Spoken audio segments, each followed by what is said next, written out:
Arya Manggada Seri 4. Sejuknya Kampung Halaman. Cerita, Esa Mintarja. Audiobook, novel silat. Bab 3. Kedua orang pengawal itu pun segera melangkah maju. Seorang mendekati Manggada dan seorang lagi mendekati Laksana. Dalam pada itu, beberapa orang yang ada di kedai itu pun telah keluar. Mereka melihat dua orang anak muda yang datang bersama orang bongkok itu sudah berhadapan dengan orang-orang yang sangat ditakuti di tempat itu. Bahkan Ki Demang pun tidak dapat berbuat apa-apa terhadap mereka. Tetapi kedua orang anak muda yang berpakaian kusut itu nampaknya sama sekali tidak merasa takut. Tetapi beberapa orang berbisik di antara mereka. Mereka belum mengenal kedua orang yang garang dan bengis itu. Mereka tentu akan mematahkan tangan atau kaki keduanya atau bahkan lehernya. Sementara itu, orang yang umurnya sebaya dengan Ki Pandi berkata dengan nada cemas. Kau umpankan anak-anak itu ke dalam mulut serigala yang sangat buas. Kau tentu belum mengenal mereka. Mereka dapat berbuat apa saja yang tidak dapat dilakukan oleh orang lain. Apalagi terhadap orang yang sudah berani menentang anak muda yang mengendalikan mereka. Anak muda yang nampaknya tampan itu ternyata berhati iblis. Dan kau serahkan anak-anakmu itu ke tangannya yang merah oleh darah. Ki Pandi menarik nafas dalam-dalam. Katanya, aku tidak berharap demikian. Aku tidak senang melihat tingkah laku anak muda dan pengawal-pengawalnya itu. Karena itu, aku berharap bahwa kedua orang kemenakanku itu dapat sedikit memperingatkannya agar untuk selanjutnya ia berhati-hati. Apakah kedua kemenakanmu itu mempunyai ilmu kebal? Bertanya orang itu. Tidak, jawab Ki Pandi. Namun katanya kemudian, tetapi mereka berbekal niat yang baik. Niat saja tidak akan menolong mereka. Nasibnya akan menjadi lebih buruk dari ketiga orang anak muda itu. Dalam pada itu, Manggada dan Laksana pun sudah mulai bergeser saling menjauhi. Mereka sudah siap menghadapi kedua orang yang bertubuh tinggi tegap itu. Bahkan tenaga mereka pun ternyata lebih kuat dari orang kebanyakan. Orang-orang yang bertubuh raksasa itulah yang kemudian mulai menyerang. Mereka seakan-akan tidak memperhitungkan perlawanan kedua orang anak muda itu. Raksasa yang melawan Manggada itu justru telah melangkah maju sambil menjulurkan tangannya untuk menangkap anak muda itu, seakan-akan anak muda itu bukannya sasaran yang dapat bergerak dan apalagi melawan. Manggada yang melihat lawannya itu ingin menangkapnya begitu saja, justru merasa tersinggung. Beberapa langkah ia mundur. Tidak untuk menghindari tangan lawannya yang akan menangkap lengannya itu. Tetapi ia justru mengambil ancang-ancang. Bahwa Manggada merasa tersinggung itu telah membuatnya berusaha untuk memberikan peringatan kepada lawannya pada serangannya yang pertama. Demikianlah, ketika raksasa itu masih saja melangkah maju, maka dengan tiba-tiba saja Manggada telah melenting sambil memiringkan tubuhnya. Dikerahkannya tenaganya untuk melontarkan serangan ke arah dada orang itu untuk menunjukkan bahwa lawannya tidak dapat menganggapnya seorang yang tidak berdaya. Tubuh Manggada meluncur dengan derasnya. Kakinya terjulur lurus menyamping. Langsung ke arah dada. Namun ternyata yang tidak terduga-duga itu terjadi. Manggada sendiri terkejut ketika kakinya menghantam dada orang itu. Ternyata pertahanan orang itu telah terguncang. Bahkan kemudian orang itu bagaikan dilemparkan langsung jatuh terbanting di tanah. Terdengar mulutnya mengumpat kasar. Dengan sigapnya ia melenting untuk bangkit berdiri. Tetapi ternyata tubuhnya pun segera terhuyung-huyung. Ia hanya mampu berdiri beberapa kejap. Kemudian sekali lagi tubuhnya jatuh terguling. Bahkan dari mulutnya telah mengalir darah. Orang itu mengerang kesakitan. Dipeganginya dadanya dengan kedua tangannya sambil menggeliat-geliat. Betapa wajahnya membayangkan kesakitan yang sangat. Bahkan kemudian nafasnya menjadi sesak. Gila, teriak anak muda yang disegani itu, apa yang telah terjadi denganmu? Tetapi orang bertubuh raksasa itu tidak dapat menjawab. Dari mulutnya masih terdengar erang kesakitan. Ki Pandi menjadi cemas. Ia tidak mengharap Manggada membunuh orang itu. Namun Ki Pandi pun memaklumi bahwa setelah berada di hutan selama sebulan, maka Manggada kehilangan pengamatan atas tingkat ilmunya. Manggada sendiri tidak sadar bahwa ilmunya telah jauh meningkat dibandingkan sebelum ia menjalani laku tapangidang di hutan dari purnama sampai ke purnama. Sementara itu, seorang di antara raksasa yang sudah berhadapan dengan Laksana pun menjadi cemas. Agaknya anak muda yang seorang lagi itu pun memiliki kemampuan yang setingkat. Tetapi orang yang sudah siap menghadapi Laksana itu berkata pada diri sendiri. Orang dungu itu telah lengah, sehingga ia tidak berdaya sama sekali ketika serangan itu datang. Karena itu, maka orang itu pun telah mempersiapkan diri sebaik-baiknya untuk menghadapi anak muda yang seorang lagi itu. Sementara itu, anak muda yang ditakuti itu pun berteriak kepada pengawal yang seorang lagi, gantikan orang dungu itu. Ia tidak pantas menjadi pengawalku lagi. Selesaikan kedua orang anak iblis itu. Apapun yang terjadi atas mereka. Perintah itu jelas. Mereka tidak perlu mengekang diri lagi. Bahkan seandainya anak-anak itu terbunuh oleh tangan-tangan mereka yang kasar itu. Manggada mundur beberapa langkah. Yang terjadi itu benar-benar di luar dugaannya sendiri. Karena itu, maka ia justru harus menilai kembali tenaga dan kemampuannya. Bahkan tanpa mengerahkan tenaga dalamnya. Yang kemudian mulai menyerang adalah orang yang berhadapan dengan Laksana. Sebenarnya lah bahwa Laksana sendiri juga menjadi bimbang oleh kekuatan dan kemampuannya sendiri. Karena itu, maka Laksana harus mulai dari dasar kekuatannya, ia mulai menjajaki kekuatan dan kemampuan lawannya. Ia pun tidak ingin jika lawannya kemudian terbunuh dalam pertempuran itu. Namun dalam beberapa saat, Laksana pun segera mengetahui bahwa kekuatan lawannya yang bertubuh raksasa itu tidak akan mampu menggetarkan pertahanannya. Karena itu, maka Laksana pun tidak perlu bersusah payah menghindari serangan-serangan lawannya. Tetapi ia selalu menangkis dan bahkan membentur serangan lawannya. Dengan demikian, maka Laksana sekaligus dapat menjajaki bukan saja kekuatan dan kemampuan lawannya, tetapi kekuatan dan kemampuannya sendiri pula. Ternyata orang bertubuh raksasa itu tidak banyak mempunyai kesempatan. Serangan-serangannya selalu kandas seakan-akan tidak berarti bagi lawannya yang masih muda itu. Setiap terjadi benturan, maka rasa-rasanya tulang-tulangnya menjadi retak. Demikian pula orang yang kemudian menggantikan kawannya yang kesakitan itu, ia pun segera mulai terdesak, namun Manggada berusaha untuk lebih mengendalikan diri. Ia tidak ingin membunuh seorang pun. Bahkan ia pun mulai menjadi cemas ketika ia melihat orang yang terbaring itu sama sekali tidak bergerak lagi.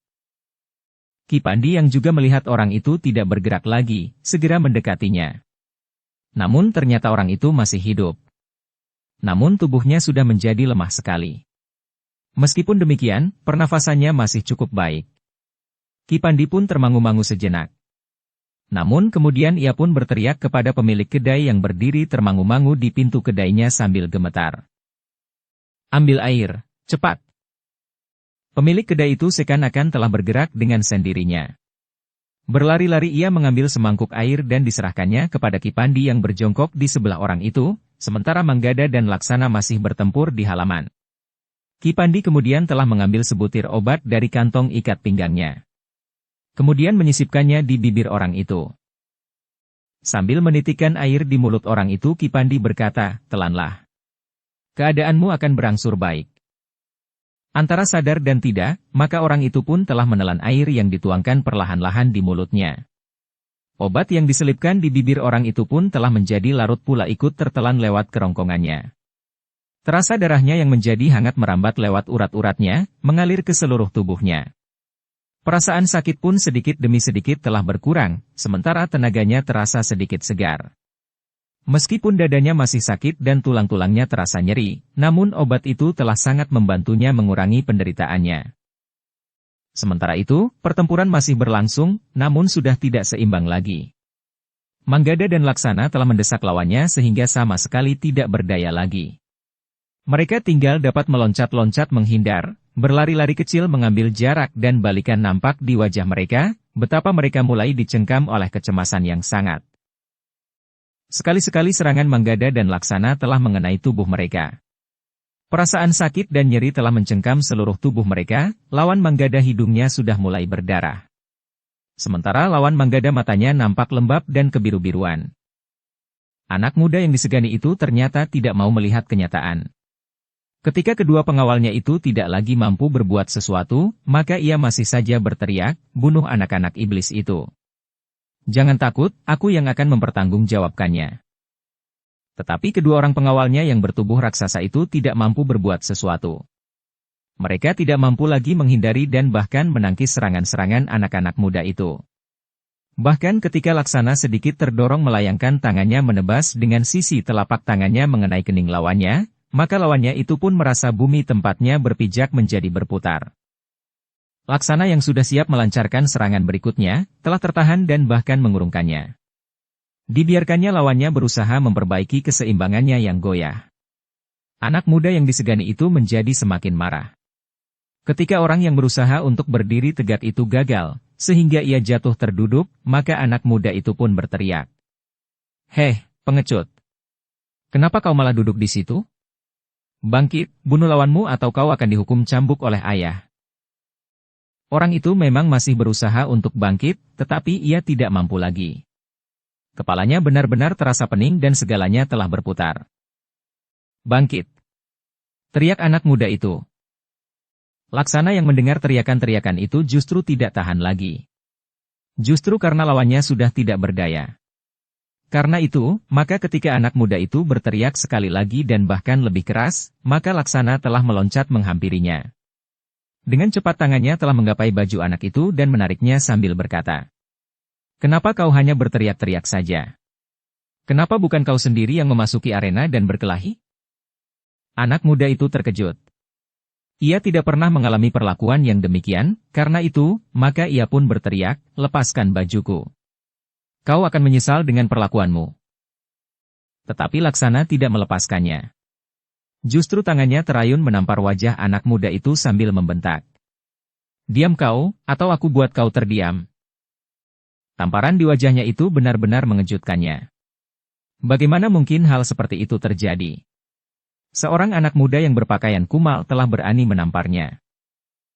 Tetapi Laksana masih saja memegangi bajunya sambil membentak-bentaknya. "Ayo. Aku tantang kau berkelahi. Mau tidak mau?"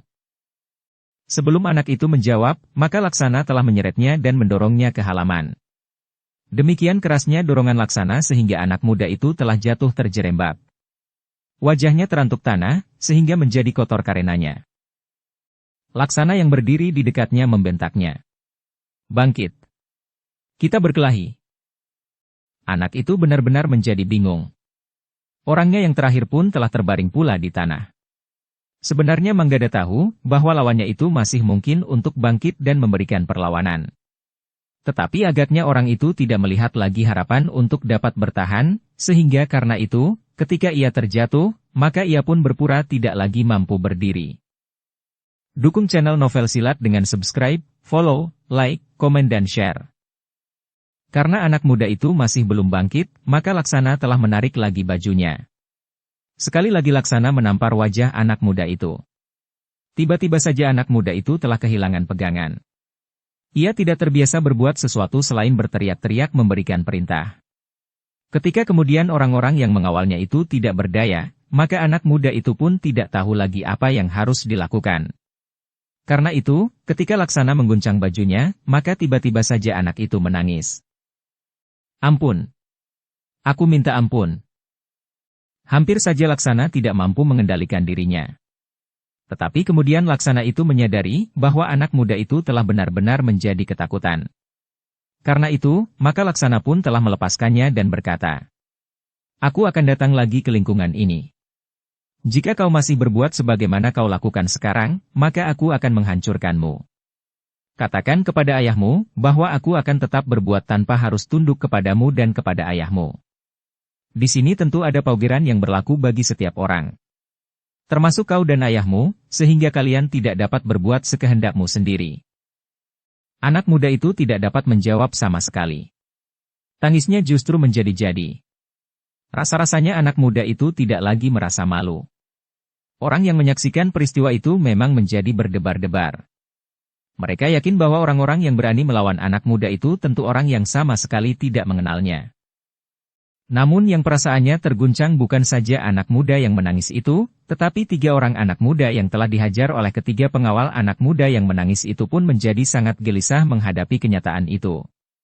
Mereka tidak dapat mengerti, kenapa kedua anak muda yang berpakaian kusut itu tidak berbuat sesuatu atas diri mereka ketika mereka memperolok-olokkan orang tua yang bongkok yang justru mencegahnya.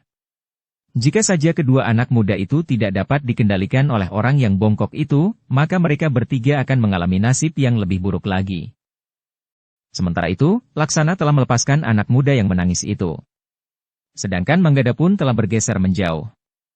Ki Pandi yang telah memberikan obat kepada salah seorang pengawal yang dadanya terluka di dalam itu pun telah bangkit dan berdiri pula. "Marilah," berkata Ki Pandi, "kita tinggalkan saja tempat ini. Kita tidak mempunyai kepentingan apa-apa lagi di sini." Manggada telah melangkah mendekati Ki Pandi. Tetapi Laksana justru melangkah mendekati ketiga orang anak muda yang telah memperolok-olokkan Ki Pandi yang masih saja bingung menghadapi kenyataan itu. Laksana yang kemudian berdiri di hadapan ketiga orang anak muda itu berkata, "Sekarang kalian bangkit berdiri." Ketiga orang anak muda itu pun benar-benar ketakutan. Karena itu, mereka pun dengan gemetar telah bangkit berdiri pula, betapapun tubuh mereka masih merasa nyeri. Tiba-tiba Laksana telah menyambar ikat kepala mereka, membantingnya di tanah dan menginjaknya. Sambil mengusap kepala ketiga orang anak muda itu ia berkata, "Tiba-tiba saja aku ingin mengusap kepala kalian. Kepala anak-anak muda yang tidak lebih dari pengecut. Kenapa kalian sama sekali tidak berani melawan? Apakah kalian hanya berani memperolok-olokkan orang tua yang kau anggap tidak berdaya? Atau kau anggap pengemis sebagaimana dikatakan oleh anak cengeng itu?" Ketiganya sama sekali tidak menjawab. Mereka pun sama sekali tidak berbuat apa-apa ketika kepala mereka diguncang-guncang oleh Laksana. Ketiga anak muda itu melangkah mundur. Wajah mereka menjadi tegang. Sementara anak muda yang baru masuk bersama dua orang itu masih berdiri di pintu kedai itu. Ki Pandi hanya dapat menarik nafas dalam-dalam. Sementara Manggada hanya memandanginya saja. Namun akhirnya Ki Pandi itu memberinya isyarat untuk meninggalkan anak-anak muda itu. Bertiga mereka pun kemudian bersiap meninggalkan kedai itu dengan meninggalkan berbagai macam kesan di hati orang-orang yang menyaksikannya. Bahkan orang yang umurnya sebaya dengan Ki Pandi itu melangkah mendekatinya sambil berkata, "Maafkan aku Kisanak. Aku tidak mengenal Kisanak sebelumnya, jika Kisanak tidak berkeberatan, apakah Kisanak dapat memberitahukan kepadaku, siapa Kisanak itu sebenarnya?" Ki Pandi tersenyum. Katanya, "Kami adalah pengembara yang tidak berarti apa-apa. Tetapi peristiwa ini telah sangat menarik perhatian kami, sehingga agaknya kami akan sering lewat jalan ini." Demikianlah, sejenak kemudian maka Ki Pandi telah mengajak Manggada dan Laksana meninggalkan tempat itu. Mereka pun kemudian melangkah menyusuri jalan panjang. Namun kemudian mereka berbelok memasuki jalan yang lebih kecil. Sambil berjalan meninggalkan tempat itu, mereka menyadari bahwa apa yang terjadi telah menjadi tontonan orang banyak. Bukan saja orang-orang yang ada di kedai itu. Tetapi orang-orang yang kebetulan lewat, juga terhenti untuk menyaksikan apa yang terjadi. Bahkan Ki Pandi, Manggada dan Laksana telah bertemu dengan 4 orang prajurit berkuda yang berpacu menuju ke arah yang berlawanan. Sebenarnya lah bahwa ternyata ada juga yang melaporkan peristiwa itu ke sebuah barak prajurit, sehingga Senapati yang mendapat laporan itu telah mengirimkan 4 orang prajurit berkuda untuk melerai keadaan. Namun ketika mereka sampai di kedai itu, maka perkelahian pun sudah berhenti. Tetapi para prajurit itu masih menemukan orang-orang yang telah terluka serta anak-anak muda yang kesakitan. Juga anak muda yang telah menangis itu meskipun sudah berhasil menguasai gejolak perasaannya sehingga tangisnya pun telah berhenti. Dari orang-orang yang masih mengerumuni halaman kedai itu meskipun dari jarak yang tidak terlalu dekat, para prajurit telah mendapat keterangan apa yang telah terjadi. Karena itu, para prajurit itu minta pemilik kedai itu datang ke barak untuk memberikan keterangan tentang perkelahian di kedainya itu. Tetapi 3 di antara para pelaku itu sudah pergi, berkata pemilik kedai itu. "Nanti di barak kau akan dimintai keterangan selengkapnya," berkata prajurit yang tertua. Sementara itu Ki Pandi, Manggada dan Laksana sudah berjalan semakin jauh. Para prajurit itu memang tidak berusaha mencarinya. Mereka pun sudah mengenali anak muda dengan ketiga orang pengawal itu, sehingga para prajurit itu sudah mengira bahwa anak muda itulah yang bersalah. Namun ia agaknya telah terbentur pada sekelompok orang berilmu tinggi, sehingga ketiga orang pengawalnya itu tidak berdaya sama sekali. Kepada anak muda yang cengeng itu prajurit yang tertua berkata, "Kau pun setiap saat diperlukan harus datang ke barak." Anak muda yang sudah tidak menangis lagi itu berkata, "Aku akan memberitahukan kepada ayahku atas perlakuan kalian." Prajurit itu ternyata telah tersinggung. Meskipun mereka mengetahui siapakah ayah anak itu, serta hubungannya yang luas dengan para senapati dan pemimpin di Pajang, namun dalam menjalankan tugasnya, prajurit itu tidak mau direndahkan. Karena itu, maka prajurit yang tertua itu mendekatinya sambil berkata, "Coba, katakan sekali lagi. Maka aku akan menyumbat mulutmu dengan pedangku." Anak muda itu menjadi ketakutan kembali. Bahkan mulutnya mulai bergetar dan matanya mulai mengembun lagi. Tetapi prajurit itu tidak mau memperpanjang persoalan. Ia pun kemudian telah mendekati 3 orang anak muda yang masih kesakitan sambil berkata, "Kalian pun harus bersiap-siap dan datang jika kalian kami panggil. Kami akan melakukannya." Jawab ketiganya hampir berbareng. Demikianlah, maka para prajurit itu pun meninggalkan kedai itu. Sedangkan orang-orang yang berkerumun pun telah pergi pula satu persatu. Sedangkan ketiga anak muda yang kesakitan itu pun dengan sisa tenaganya berusaha untuk menjauhi tempat itu pula. Yang tinggal kemudian hanyalah anak muda dan ketiga orang pengawalnya. Seorang yang berpura-pura tidak dapat bangkit itu telah berdiri. Yang lain pun mulai dapat bangkit dan duduk sambil bersandar pada tangannya. Pengawal yang dadanya terluka di dalam itu sudah menjadi bertambah baik pula keadaannya setelah Ki Pandi mengobatinya. Pemilik kedai dan pelayan-pelayannya lah yang kemudian berusaha menolong mereka dan membawanya ke dalam kedai. Dalam pada itu, Ki Pandi, Manggada dan Laksana sudah menjadi semakin jauh. Mereka tidak lagi mengikuti jalan induk yang akan sampai ke pintu gerbang kota yang lain. Tetapi mereka telah memilih jalan yang lebih kecil dan keluar dari kota Pajang lewat pintu gerbang samping yang lebih kecil. Satu hal yang tanpa kalian sengaja tetapi dapat memberikan petunjuk penting bagi kalian. Berkata Ki Pandi. "Tentang apa, Ki Pandi?" bertanya Manggada. "Kalian masih belum mampu menilai dengan tepat kemampuan kalian sendiri," jawab Ki Pandi. Manggada dan Laksana mengangguk-angguk. Mereka memang masih harus menilai lagi kemampuan mereka yang sudah meningkat setelah mereka berada di hutan dari Purnama sampai ke Purnama. Dalam pada itu, Ki Pandi pun berkata pula, agaknya Angger Manggada masih terkejut melihat serangannya yang hampir saja membunuh orang bertubuh raksasa itu. Seandainya daya tahan orang itu tidak cukup tinggi, maka ia tentu sudah tidak tertolong lagi. Manggada mengangguk-angguk. Sebenarnya lah bahwa ia masih belum tahu pasti, seberapa tinggi tataran ilmu serta kekuatan tenaganya setelah ia melakukan tapangidang. Namun hal itu juga tergantung kepada kemampuan serta daya tahan lawannya. Tetapi Manggada dan Laksana memang menyadari bahwa mereka harus melakukan pengamatan lebih seksama tentang peningkatan ilmu mereka itu. "Kita akan melakukannya setelah kalian berada di rumah nanti," berkata Ki Pandi. Manggada dan Laksana mengangguk-angguk mengiyakan. Dengan sungguh-sungguh Manggada berkata, "Kami tentu akan sangat berterima kasih Ki Pandi. Jika pada suatu saat Paman melihat bagaimana kami dapat meningkatkan kemampuan kami, maka Paman tentu akan sangat bergembira. Sudah tentu Ayah juga. Semuanya itu sudah tentu sebagian besar tergantung kepada kalian berdua sendiri.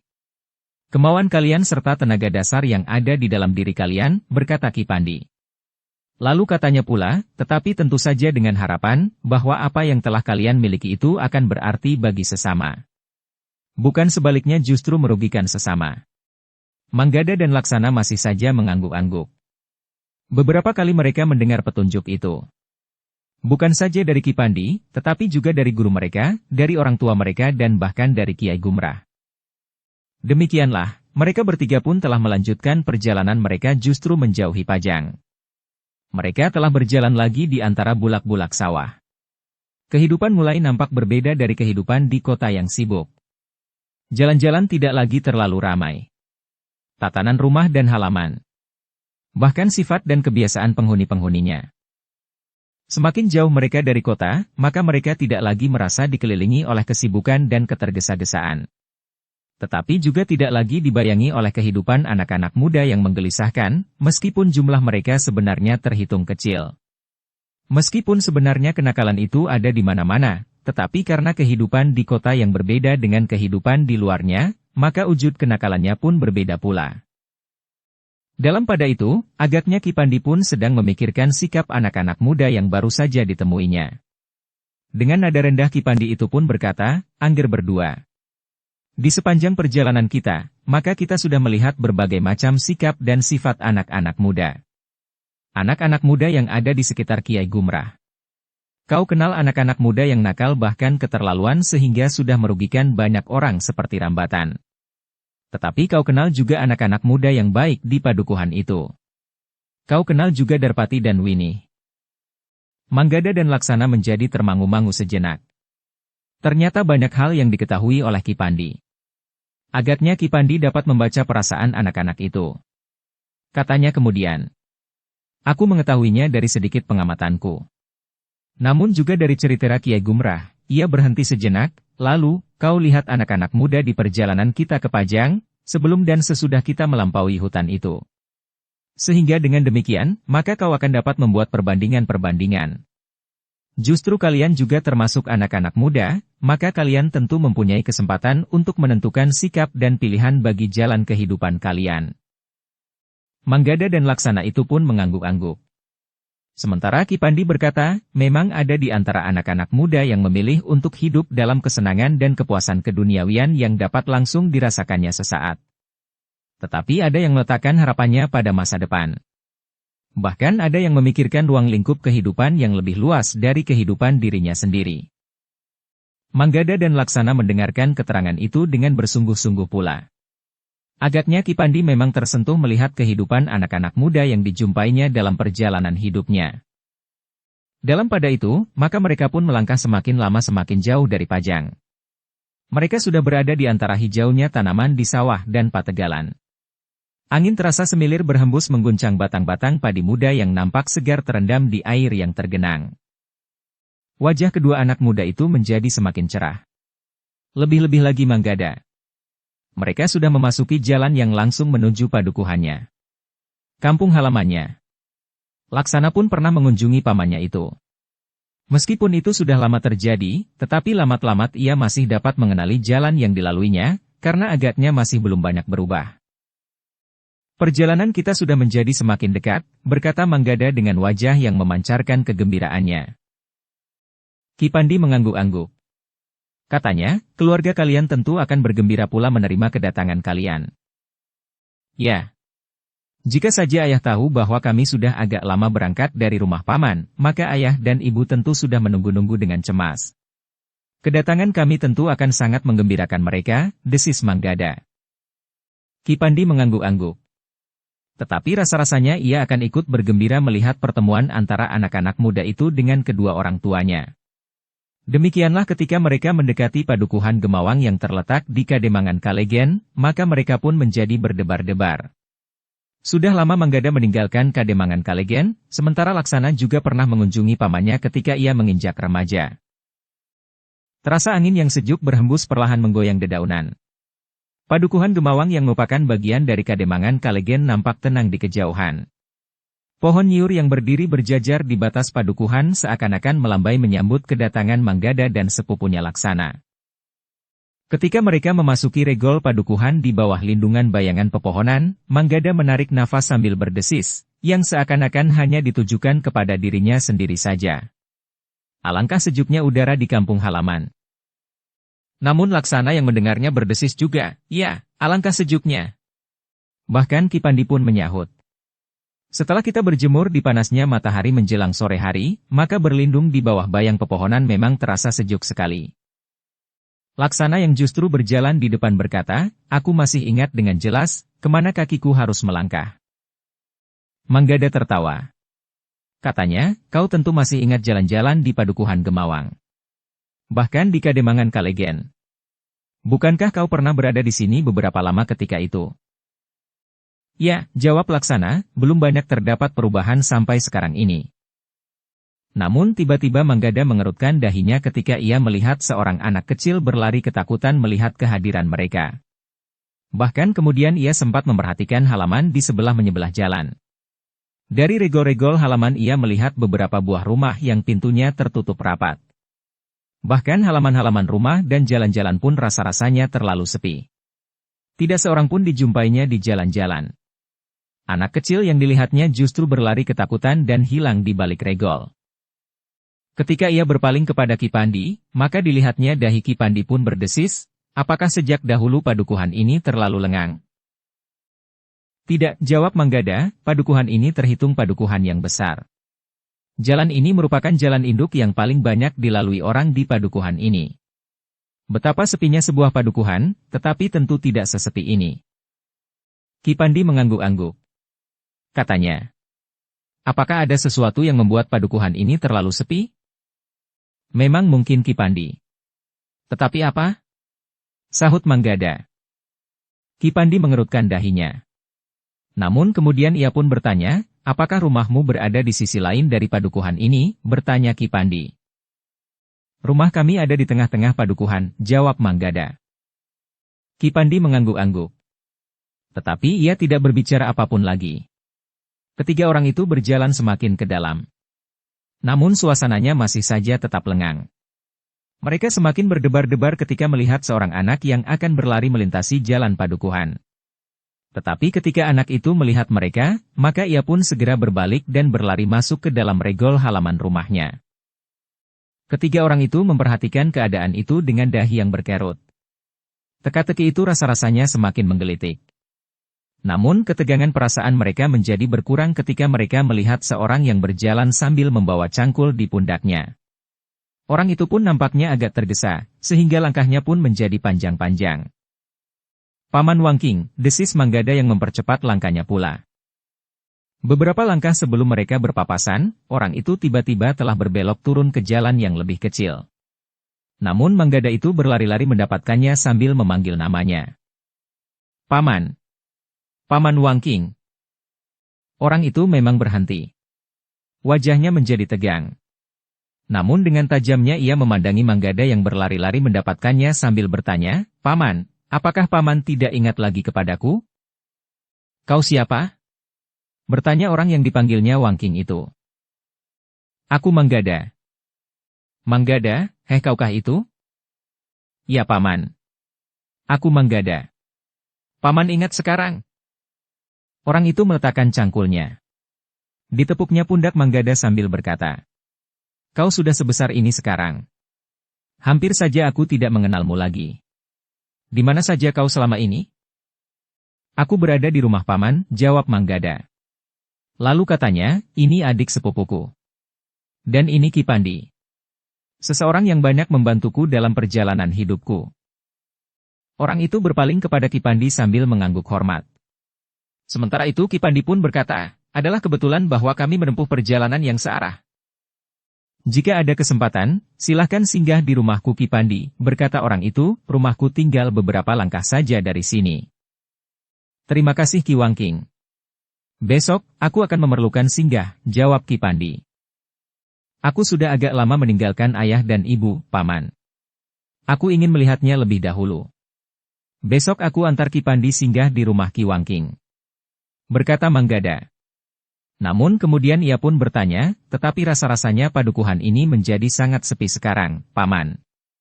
Biasanya rumah-rumah belum menutup pintu di saat seperti ini. Sebentar lagi senja turun, jawab Ki Wangking. Ya. Tetapi suasananya terasa lain sekali dengan hari-hari yang pernah aku saksikan di padukuhan ini beberapa tahun yang lalu. Berkata Manggada kemudian, bahkan aku melihat anak-anak yang ketakutan melihat kami lewat. Ki Wangking pun melihat sekelilingnya. Rasa-rasanya memang aneh, bahwa orang itu nampak gelisah. Padahal sejak dilahirkan, Ki Wangking tinggal di padukuhan itu. Bahkan kemudian katanya, baiklah Manggada. Pulanglah.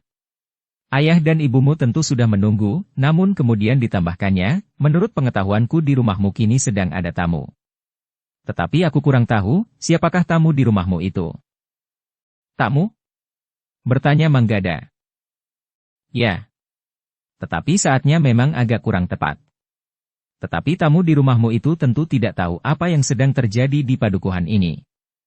Berkata Ki Wangking. Apakah yang sebenarnya terjadi? Bertanya Manggada. Ayahmu akan dapat mengatakan kepadamu nanti. Cepat-cepat sajalah pulang. Berkata Ki Wangking. Namun kemudian ia pun berkata dengan nada gelisah, marilah. Aku juga ingin segera sampai ke rumah. Terima kasih, Paman. Sahut Manggada. Ternyata Ki Wangking itu pun segera melangkah sambil menjinjing cangkulnya, marilah anak-anak muda. Marilah Kipandi. Aku tunggu kalian singgah. Manggada, Laksana dan Kipandi menjadi semakin heran. Namun kemudian mereka pun segera melanjutkan langkah mereka. Mereka justru semakin ingin cepat-cepat sampai ke rumah Manggada untuk mengetahui apa yang tengah terjadi di padukuhan itu. Di tikungan, mereka melihat seorang perempuan melintas. Cepat sekali. Namun Manggada segera mengenal perempuan itu. Karena itu, maka ia pun telah memanggilnya, Bibi Gangsal. Perempuan itu memang berpaling. Ketika ia melihat Manggada maka ia pun berkata tertahan. Apakah aku berhadapan dengan Manggada yang sering memanjat pohon duet di rumah sebelah? Ya Bibi. Bukankah rumah sebelah itu rumah pamrih, anak yang umurnya sebayaku kawan memanjat pohon duet itu? Manggada. Perempuan itu mengangguk-angguk. Kau sudah begitu besar. Tetapi kemana kau selama ini? Bertanya perempuan itu. Aku berada di rumah paman, Bibi, jawab Manggada. Perempuan itu nampaknya masih ingin bertanya lebih panjang. Tetapi tiba-tiba wajahnya berkerut. Katanya, pulanglah Nger. Bukankah kau belum sampai ke rumahmu? Belum Bibi, jawab Manggada. Nah, pulanglah, sebentar lagi senja turun. Berkata perempuan itu. Aku juga harus segera pulang. Manggada tidak sempat memperkenalkan saudara sepupunya dan Kipandi. Namun bahwa semua orang nampaknya merasa gelisah, menjadi semakin terasa. Sehingga karena itu, maka Manggada pun semakin ingin cepat sampai di rumah. Demikianlah, mereka bertiga tidak berhenti lagi. Mereka tidak lagi bertemu dengan seorang pun. Ketika senja turun, maka semua pintu rumah menjadi semakin tertutup rapat. Mereka bertiga hanya dapat melihat cahaya lampu minyak yang menyusup di antara lubang dinding yang tidak rapat. Sementara regol-regol halaman pada umumnya memang tidak tertutup rapat. Ketika Manggada sampai di muka regol halaman rumahnya, maka pintu rumahnya pun sudah tertutup. Tetapi pintu regolnya masih sedikit terbuka. Rumah Manggada adalah sebuah rumah yang sedang. Lengkap dengan peringgitan, pendapa dan gandok. Dua buah seketheng di sebelah menyebelah pendapa memisahkan longkangan dengan halaman depan yang memang agak luas. Jantung Manggada terasa bergejolak semakin cepat. Kepada Kipandi Manggada itu berkata, inilah rumahku, Kipandi. Kipandi mengangguk-angguk. Katanya, rumah yang bagus. Rumah yang sederhana, sahut Manggada. Tetapi rumahmu terpelihara dengan rapi, Manggada. Bersih dan terawat baik. Ayah dan ibu memang senang merawat rumah, termasuk halamannya dan tanam-tanaman di atasnya. Jawab Manggada. Kipandi mengangguk-angguk, sementara itu senja pun menjadi semakin temaram. Di pendapa rumah orang tua Manggada, lampu sudah menyala. Demikian pula di serambi gandok dan bahkan di seketheng. Namun rumah itu nampak sepi. Ketiga orang itu pun kemudian memasuki halaman rumah. Manggada mempersilahkan Kipandi naik ke pendapa dan duduk di atas tikar pandan yang memang sudah digelar di peringgitan. Manggada yang menjadi berdebar-debar mendekati pintu peringgitan. Sementara Laksana ikut saja di belakangnya. Perlahan-lahan Manggada mengetuk pintu. Semula ia ingin mengganggu kedua orang tuanya dan mengejutkan mereka. Namun karena suasana nampaknya tidak menguntungkan, maka niatnya diurungkan. Ia tidak mau benar-benar membuat orang tuanya benar-benar terkejut. Ternyata ketukannya itu segera didengar oleh orang yang berada di belakang pintu. Sesaat Manggada dan Laksana mendengar orang-orang berbisik di dalam. Baru kemudian dengan suara yang ragu terdengar seseorang bertanya. Siapa di luar? Meskipun sudah lama Manggada meninggalkan rumahnya, namun Manggada masih ingat benar. Suara itu suara ayahnya. Karena itu, maka Manggada itu pun segera menyahut. Ini kami ayah. Manggada dan Laksana. Manggada dan Laksana, terdengar suara perempuan. Ibu Manggada. Sejenak kemudian pintu peringgitan itu pun terbuka. Dengan tergesa-gesa seseorang telah mengangkat selarak pintu. Ketika pintu dibuka, maka ayah dan ibu Manggada berdiri di muka pintu. Demikian mereka melihat Manggada, maka ibunya segera memeluknya, sementara ayah Manggada memegangi kedua bahu Laksana sambil mengguncang-guncangnya. Seperti anaknya, maka Laksana nampak tumbuh menjadi anak muda yang kokoh kuat. Tangan ayah Manggada segera merasakan betapa kerasnya tulang-tulang Laksana dan betapa liat kulitnya. Namun yang kemudian terkejut adalah Manggada dan Laksana. Ternyata di belakang ayah dan ibu Manggada berdiri ayah dan ibu Laksana. Ayah dan ibu ada di sini? Bertanya Laksana gagap. Ibu Laksana pun memeluknya pula. Setitik air mata menetes di bahu anaknya. Ia menahan tangis ketika melepas anaknya itu pergi bersama Manggada. Tetapi setelah kegelisahan mencengkam jantungnya, maka kini ia bertemu lagi dengan anaknya. Marilah, masuklah. Ayah Manggada mempersilahkan keduanya. Tetapi Manggada berkata, Ayah, aku datang bersama seseorang.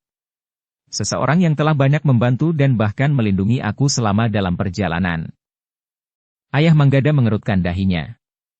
Namun kemudian katanya, persilahkan ia masuk. Bersambung ke bab 4. Dukung kami dengan subscribe, follow, like, komen dan share.